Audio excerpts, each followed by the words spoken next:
இன்றைக்கு 3 வீடியோக்கள் போட்டிருக்கிறேன் அரசியலை பற்றி. இது 4ஆம் வீடியோ. பொதுவாக நான் ஒரு அரசியல் விமர்சனத்தை செய்யக்கூடியவன். ஆகவே அரசியல் விமர்சகன் என்றதான அளவில் நான் எந்த கட்சியும் சார்ந்தவனும் அல்ல, எந்த கட்சிக்கு நான் துதிப்பாடுபவனும் அல்ல.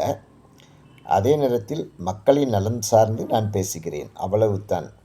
எல்லோரும் இந்த கட்சி வரும், அந்த கட்சி வரும், இந்த கட்சிக்கு இது அது இதுதான் பேசுகிறார்களே. மக்களை பற்றி யாரும் அதிகமாக நான் இவ்வளவு நன்மை செய்வேன், இதை செய்வேன், அதை செய்வேன், இதை செய்திருக்கிறேன், இதை செய்து முடித்திருக்கிறேன் என்று அதிகமாக யாரும் பேசுவதாக தெரியவில்லை.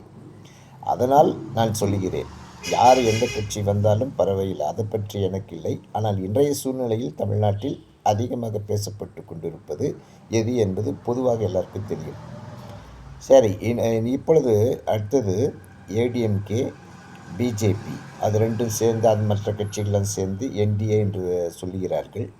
அதே போல் விஜய் அவர்கள் டிவிகே, அதற்கடுத்தது நாம் தமிழர் கட்சி சீமான் அவர்கள்.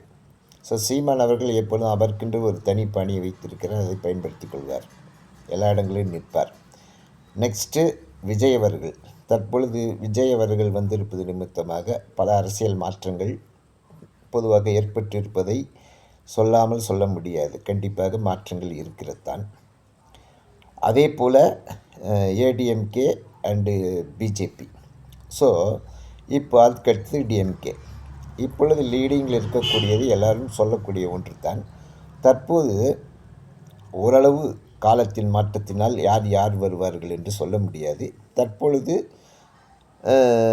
அதிகமாக எதிர்க்கட்சியாக வரக்கூடியதான அளவுக்கு மக்கள் யார் என்று உங்களுக்கு தெரியும். இன்றைக்கு இருக்கிற சூழ்நிலையில் எதிர்க்கட்சியாக வரக்கூடிய அளவுக்கு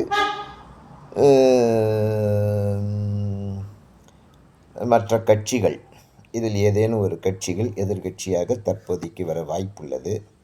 ஒருவேளை காலத்தின் மாற்றம் யாருக்கு என்று தெரியும்.